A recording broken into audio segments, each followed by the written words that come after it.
Emirates flight 521 Dubai international airport पर landing की आखिरी स्टेज में है। मौसम साफ है लेकिन तेज हवा चल रही है। रनवे साफ दिखाई दे रहा है लेकिन कुछ तो गड़बड़ है। बोइंग 777 बहुत ऊंचाई से और तेज स्पीड में नीचे आ रहा है। जहाज लैंडिंग जोन को पार करता जा रहा है। ऊंचाई अब बहुत कम है। जहाज जमीन के बेहद करीब है पर रनवे खत्म होते जा रहा है। ना तो अब सुरक्षित लैंडिंग मुमकिन है न ही आसानी से ऊपर उठना। जहाज बीच में फंस चुका है। एक खतरनाक स्थिति में। गो अराउंड कप्तान चिल्लाते हैं। पायलट्स गो अराउंड शुरू करते हैं। जहाज ऊपर उठना शुरू करता है लेकिन तभी अचानक वह दोबारा नीचे गिरने लगता है, सीधा रनवे की तरफ। कैसे एक रूटीन लैंडिंग एमिरेट्स के इतिहास की सबसे खतरनाक लैंडिंग में बदल गई। और उस वक्त अंदर बैठे 300 यात्रियों और क्रू के साथ आखिर क्या हुआ।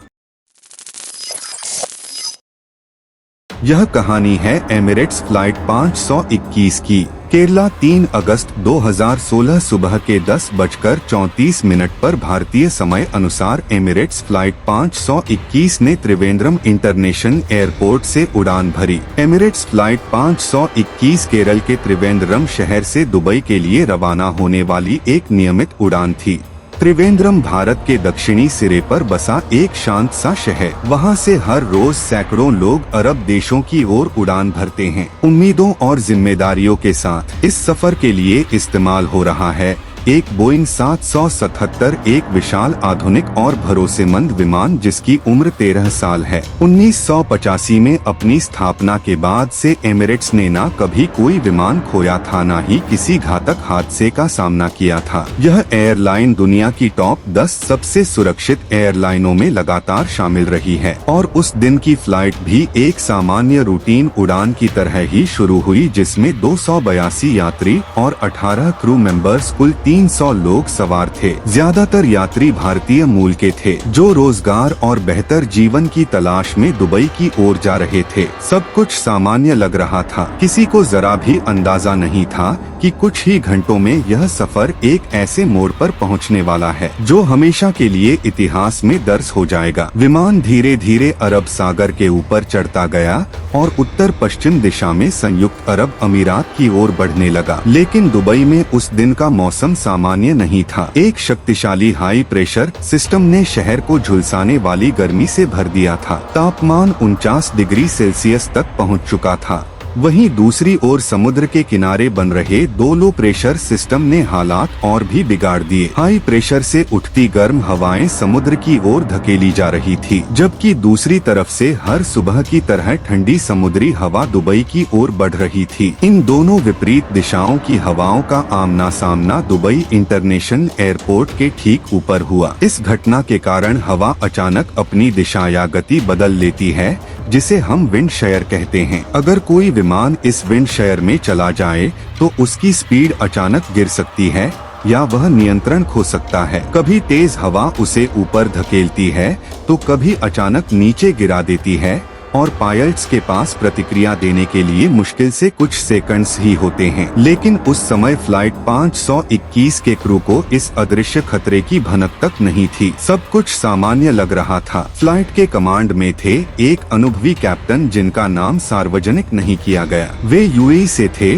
और उनके पास करीब 7400 घंटे का उड़ान अनुभव था। उनके साथ थे फर्स्ट ऑफिसर जर्मी वेब ऑस्ट्रेलिया से, जिनके पास करीब 8000 घंटे का उड़ान अनुभव था। दुनिया भर के हजारों पायलट्स की तरह उनका रिकॉर्ड साफ सुथरा था और एमिरेट्स जैसी दुनिया की टॉप एयरलाइनों में इतना अनुभव और साफ रिकॉर्ड होना खुद में एक भरोसे की गारंटी माना जाता है। लेकिन कभी कभी किस्मत और हालात मिलकर सबसे अनुभवी हाथों को भी चुनौती देने लगते हैं और उस दिन दुबई के आसमान में कुछ ऐसा ही होने वाला था। एमिरेट्स फ्लाइट 521 अब दुबई एयरपोर्ट के करीब पहुंच चुकी है। लैंडिंग की तैयारी शुरू हो चुकी है। इस फ्लाइट को रनवे 12 लेफ्ट पर उतरने की अनुमति दी गई है, लेकिन एक अजीब स्थिति बन चुकी है। इस रनवे पर लगभग 13 नॉट की टेलविंड यानी पीछे से तेज हवा चल रही है। दिलचस्प बात यह है कि इसी रनवे के उल्टे दिशा वाले छोर यानी रनवे 30 राइट पर भी लगभग उतनी ही टेलविंड दर्ज हो रही है। ऐसा मौसम बहुत कम देखने को मिलता है जब दोनों दिशाओं से हवाएं पीछे से धकेल रही हो, और इस विरोधाभास ने रनवे के ठीक बीचों बीच एक खतरनाक जाल बुन दिया है। विंड शीयर फ्लाइट 52-1 के ठीक पहले 2 अन्य विमानों ने भी इसी रनवे पर उतरने की कोशिश की थी, लेकिन जैसे ही वे विंड शीयर से टकराए उन्हें लैंडिंग बीच में छोड़कर गो अराउंड करना पड़ा। मगर हैरानी की बात यह है, उन दोनों फ्लाइट्स ने एटीसी को इसकी वजह नहीं बताई, और एटीसी ने भी कुछ नहीं पूछा, न ही यह अहम जानकारी फ्लाइट 521 के पायलट्स तक पहुंचाई गई। कैप्टन और फर्स्ट ऑफिसर को सिर्फ यही जानकारी थी कि हल्की से मध्यम हवा होगी, लेकिन जो कुछ रनवे पर उनका इंतजार कर रहा था वो इससे कहीं ज्यादा था। टेलविंड के बावजूद फ्लाइट 521 का फाइनल अप्रोच एकदम सामान्य दिख रहा है। कोई गड़बड़ी नहीं, कोई चेतावनी नहीं। दुबई समय अनुसार दोपहर के 12:37 पर विमान रनवे के ठीक ऊपर पहुंचता है, सही स्पीड पर, सही ऊंचाई पर। लेकिन तभी एक के बाद एक घटनाएं इतनी तेजी से घटने लगती हैं कि सब कुछ कंट्रोल से बाहर जाने लगता है। कैप्टन विमान की नाक थोड़ी ऊपर उठा देते हैं, जिसे फ्लेयर करना कहते हैं, लेकिन यह कदम कुछ सेकंड्स जल्दी हो जाता है। नतीजा विमान रनवे के ऊपर ज्यादा देर तक तैरने लगता है। लैंडिंग जोन पार होने लगता है। रनवे का यह वाला लगभग 900 मीटर हिस्सा टच डाउन जोन मार्क किया गया है। यहीं पर विमान को जरूर उतर जाना चाहिए। अगर प्लेन इस हिस्से में नहीं उतरता तो उसे तुरंत लैंडिंग छोड़कर दोबारा कोशिश करनी चाहिए, क्योंकि अगर लैंडिंग जोन पार हो जाए तो रनवे बहुत कम बचता है और विमान को रोक पाना लगभग नामुमकिन हो सकता है, और इस मुश्किल को और बड़ा बना देता है वह तपता हुआ रनवे, जिसकी सतह का तापमान 68 डिग्री सेल्सियस तक पहुंच चुका है। इसके वजह से जमीन से उड़ती गर्म हवाएं, जिसे हम थर्मल्स कहते हैं, विमान को नीचे आने से रोक रही है। प्लेन की रफ्तार कम होने की बजाय और स्थिर हो रही है। पिछले कुछ सेकंड्स तक पीछे से धक्का देती टेलविंड अब अचानक सामने से धक्का मारने वाली हेड विंड में बदल जाती है। सामने से हवा बढ़ने के कारण विंग्स और ज्यादा लिफ्ट पैदा करते हैं और प्लेन और ज्यादा तैरने लगता है, जमीन से बस कुछ फीट ऊपर बिना टच हुए। कैप्टन बार बार जमीन छूने की कोशिश करते हैं, लेकिन विमान जैसे हवा में लटका हुआ है। थर्मल्स, कैप्टन चिल्लाते हैं। उन्हें लगता है कि यह गर्म हवा ही प्लेन को ऊपर रोके हुए है, लेकिन क्या यह सिर्फ थर्मल्स हैं? थर्मल्स के साथ यह विंडशीयर भी है, जो दोनों पायलट्स नहीं देख पा रहे। समय तेजी से निकल रहा है। रनवे की लंबाई कम पड़ने लगी है। बस कुछ ही पल बाद एक तेज हवा का झोंका विमान को बाईं ओर धकेल देता है। कैप्टन तुरंत दाईं ओर कंट्रोल घुमाते हैं, लेकिन यह प्रतिक्रिया जरा ज्यादा तेज हो जाती है। नतीजा विमान का दाहिना लैंडिंग गियर जमीन को हल्का सा छू लेता है, लेकिन पूरी तरह नहीं। अब कैप्टन की चिंता बढ़ जाती है। क्या वे तय किए गए टच डाउन जोन के भीतर लैंड कर पाएंगे? एमिरेट्स की सख्त गाइडलाइंस कहती हैं, अगर प्लेन तय जोन के बाहर लैंड करता है तो पायलट को तुरंत गो अराउंड करना होगा, यानी दोबारा आसमान में जाकर नई लैंडिंग की कोशिश। और ठीक उसी वक्त जैसे ही दोनों मुख्य लैंडिंग गेस जमीन छूने ही वाले होते हैं, कैप्टन जोर से चिल्लाते हैं, गो अराउंड, और तुरंत प्लेन को दोबारा ऊपर उठाने की प्रक्रिया शुरू कर देते हैं। बोइंग 777 जैसे आधुनिक विमानों में एक बेहद अहम और जरूरी सिस्टम होता है, जिसे कहते हैं टोगा, यानी टेक ऑफ गो अराउंड। यह सिस्टम किसी भी इमरजेंसी में विमान को दोबारा उड़ाने का सबसे तेज और सबसे सुरक्षित तरीका है। जैसे ही पायलट इन्हें दबाता है, flight computer go around mode में चला जाता है और ऑटो थ्रोटल सिस्टम इंजन को पूरी ताकत देने लगता है। ऑटो थ्रोटल सिस्टम दरअसल विमान के इंजनों की थ्रस्ट यानी ताकत और स्पीड को अपने आप कंट्रोल करता है। पायलट को हर सेकंड थ्रोटल को एडजस्ट करने की जरूरत नहीं होती। ऑटो थ्रोटल खुद यह काम करता है, वह भी हवा, ऊंचाई और जरूरत के मुताबिक। लेकिन इस पूरी टेक्नोलॉजी में एक खतरनाक पेंच है। अगर प्लेन जमीन को छू चुका है यानी टच डाउन हो गया है तो टोगा स्विच काम करना बंद कर देता है। ऐसा इसलिए किया गया है ताकि अगर पायलट गलती से यह बटन रनवे पर दौड़ते हुए दबा दे तो प्लेन अचानक उड़ने की कोशिश ना करे, क्योंकि ऐसा हुआ तो वह रनवे से बाहर फिसल सकता है। इसलिए प्लेन के पहियों पर वजन आते ही टोगा स्विच काम करना बंद कर देता है। ऑटो थ्रोटल अब भी एक्टिव रहता है। अब फ्लाइट 521 के कैप्टन ने गो अराउंड का फैसला तो ले लिया था, लेकिन असली मुश्किल अभी शुरू हुई थी। विमान जमीन को हल्का सा छू चुका था, लेकिन कैप्टन को इस बात का अंदाजा नहीं था। उन्हें लगा प्लेन अब भी हवा में है। कैप्टन ने तुरंत टोगा स्विच दबाया, लेकिन उन्हें यह नहीं पता था कि अब वह बटन निष्क्रिय हो चुका है। टोगा बटन तो दब गया, लेकिन इंजन की ताकत यानी थ्रस्ट नहीं बढ़ी, क्योंकि ऑटो थ्रोटल अब भी लैंडिंग मोड में ही था। इंजन आइडल पावर पर ही चल रहे थे। पायलट गो अराउंड मोड में जा चुके थे, लेकिन इंजन अब भी लैंडिंग वाली धीमी स्पीड पर थे। कैप्टन ने जैसे ही विमान का नाक ऊपर उठाया, शुरू में सब कुछ सामान्य लग रहा था। फर्स्ट ऑफिसर ने आवाज दी,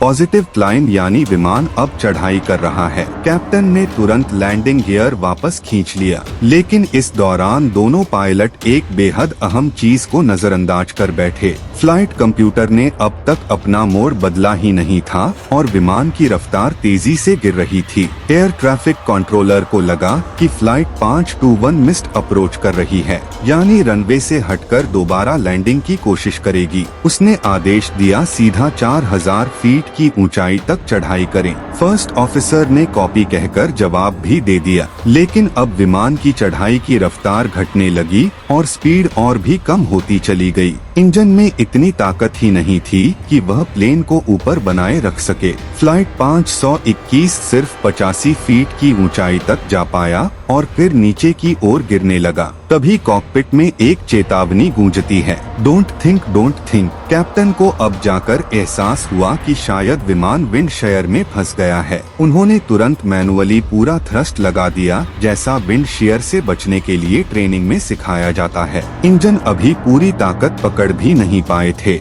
तभी बोइंग 777 जमीन पर जोरदार धमाके के साथ आ गिरा और इस बार उसके लैंडिंग गियर अंदर थे। टक्कर इतनी जबरदस्त थी कि केबिन में रखी ढीली चीजें इधर उधर उड़ने लगी। अंदर बैठे 300 यात्री और क्रू बुरी तरह कांप रहे थे। हर कोई अपनी जान के लिए सीटों से चिपका हुआ था। वो विशाल विमान अब पेट और इंजनों के बल पर रनवे पर फिसल रहा था। लगभग 800 मीटर तक उसके पीछे चिंगारियों की एक चमकदार लकीर छूट रही थी और फिर पूरा विमान एक जोरदार घुमाव लेता है। लगभग 180 डिग्री घूमकर रनवे 12 लेफ्ट के एक किनारे टैक्सीवे के पास आकर रुक जाता है। चारों तरफ धूल धुआं और सन्नाटा है और अभी किसी को नहीं पता कि अगला पल क्या लेकर आने वाला है। अभी विमान रुका ही था कि दोनों इंजनों और दाहिने मुख्य लैंडिंग गियर के हिस्से में तेजी से आग भड़क उठी। कॉकपिट में कैप्टन ने तुरंत रेडियो पर संपर्क किया, मेडे मेडे मेडे, इवैक्यूएशन शुरू कर रहे हैं।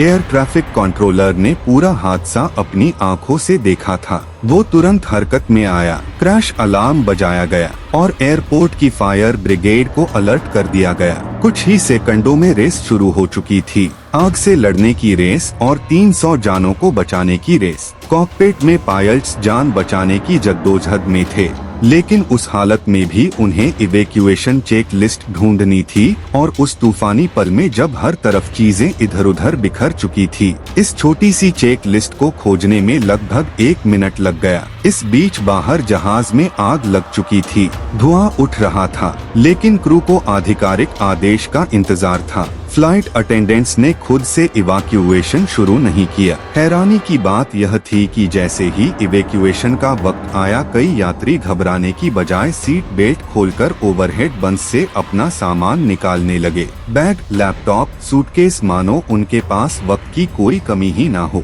जहां हर सेकंड जान बचाने की दौड़ थी, वहां कुछ लोग सामान बचाने की होड़ में लग गए। पूरी केबिन में अफरा तफरी मच गई और एक पल में यह रेस जिंदगी की नहीं बल्कि सामान की बनकर रह गई। आइजल में जाम लग गया। निकलने का रास्ता रुक गया और दूसरी तरफ आग धीरे धीरे करीब आ रही थी। फ्लाइट अटेंडेंट्स ने जैसे ही दरवाजे खोलने शुरू किए, उन्हें समझ आ गया इस जहाज की ज्यादातर स्लाइड्स अब काम नहीं करेंगी। इस बोइंग 777 विमान में कुल 10 इमरजेंसी एग्जिट थे, 5 बाईं तरफ और 5 दाईं तरफ। हर एग्जिट से एक इमरजेंसी स्लाइड खुलती है जिससे यात्री तेजी से बाहर निकल सकते हैं। लेकिन उस दिन हालात सामान्य नहीं थे। तेज हवाएं और बाहर भड़कती आग ने प्लेन की सेफ्टी को खतरे में डाल दिया। जैसे ही इवाक्यूएशन शुरू हुआ, तेज हवा ने कुछ स्लाइड्स को उखाड़कर जमीन पर पटक दिया। कुछ हवा में उलझ गई और कुछ तो खुली ही नहीं। 10 में से 7 इमरजेंसी एग्जिट अब बेकार हो चुकी थी। अब सिर्फ पीछे के 3 दरवाजे बचे थे और उन्हीं से 282 यात्रियों को निकालना था। जैसे ही कुछ यात्री प्लेन से बाहर निकलने लगे, फायर ट्रक्स मौके पर पहुंच गए। लेकिन उन्होंने जो सबसे पहली गलती की, वह सीधे इमरजेंसी एग्जिट के सामने आकर खड़े हो गए। भागते हुए यात्रियों के लिए यह खुद एक नया खतरा बन गया। हर फायर ट्रक ने अपनी मर्जी से जहां आग दिखी वहीं पानी डालना शुरू कर दिया। कोई प्लान नहीं, कोई तालमेल नहीं। इंजन के आसपास की आग पर तो फोकस रहा, लेकिन सबसे खतरनाक आग जो लैंडिंग गियर बे में नीचे छुपी हुई थी, उसे किसी ने गंभीरता से नहीं लिया। आग फैल रही थी, अफरा तफरी बढ़ रही थी और हर तरफ बस एक सवाल गूंज रहा था, कौन बचेगा, कौन नहीं। तेज हवा ने जब इमरजेंसी स्लाइड्स को एक एक कर हवा में उड़ा दिया तो दमकलक कर्मी तुरंत मदद के लिए दौड़ पड़े। कुछ स्लाइड्स को उन्होंने किसी तरह संभाला, जिससे कुछ यात्रियों को बाहर निकलने का रास्ता मिला। लेकिन थोड़ी ही देर में एक और स्लाइड फ्यूजलेज से चिपक गई और विमान के बाईं ओर के सभी दरवाजे बेकार हो गए। लेकिन अंदर का नजारा जैसे किसी दुस्वप्न से कम नहीं था। घबराए हुए लोग एक दूसरे को धक्का देते हुए बड़े बड़े बैग लेकर स्लाइड से कूदने की कोशिश कर रहे थे और इस भीड़ में थे 67 छोटे बच्चे। हर बच्चे को ट्रैक करना, उनकी सुरक्षा सुनिश्चित करना नामुमकिन होता जा रहा था। इसी अफरा तफरी में एक परिवार अपनी 7 साल की बेटी से बिछड़ गया। बेटी को ढूंढते हुए वे भीड़ को पीछे धकेलने लगे, जिससे निकासी और भी बाधित हो गई। फ्लाइट अटेंडेंट्स के सामने अब एक दिल तोड़ देने वाला फैसला खड़ा था। उन्होंने उस परिवार से कहा, आपको तुरंत बाहर जाना होगा, हम आपकी बेटी को ढूंढ लेंगे। किसी को नहीं पता था वो बच्ची बचेगी या नहीं, लेकिन वक्त कम था और आग करीब आती जा रही थी। लगभग 7 मिनट बीत चुके थे, जो कि किसी भी इमरजेंसी इवाकुएशन के लिए बहुत ज्यादा समय था। लेकिन तब आखिरी यात्री ने आखिरकार फिसलकर विमान से बाहर छलांग लगाई। पीछे की ओर तैनात सभी फ्लाइट अटेंडेंट्स करीब 25 सेकंड बाद खुद भी विमान से नीचे उतर आए, मगर अभी भी 3 लोग विमान के अंदर रह गए थे, लीड फ्लाइट अटेंडेंट और दोनों पायलट। वजह एक 7 साल की बच्ची जो अपनी फैमिली से बिछड़ चुकी थी, अब कहीं भी दिखाई नहीं दे रही थी। उन तीनों ने जान की परवाह किए बिना सांस लेने वाले प्रोटेक्टिव उपकरण पहने और एक बार फिर घने धुएं से भरे केबिन में घुसने की कोशिश की, मगर आग की तपिश अब इतनी भयानक हो चुकी थी कि वह अंदर जाते ही पीछे हटने पर मजबूर हो गए। उन्हें नहीं पता था कि जिस बच्ची को वे बचाने की कोशिश कर रहे हैं, वह पहले ही किसी और दरवाजे से बाहर निकल चुकी थी और रनवे पर अपने माता पिता से फिर से मिल चुकी थी।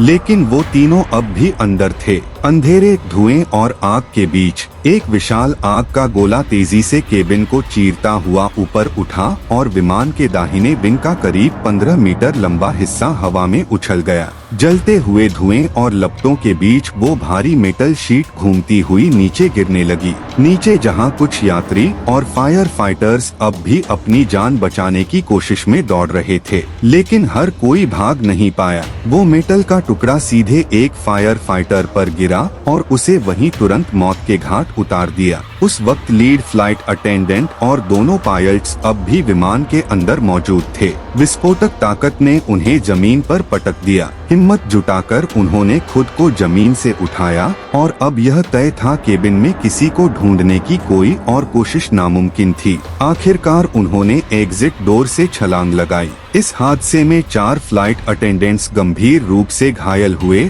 और 21 यात्रियों को मामूली चोटें आई, जबकि अधिकतर यात्री सुरक्षित बच गए। लेकिन फायर ब्रिगेड को भारी नुकसान हुआ।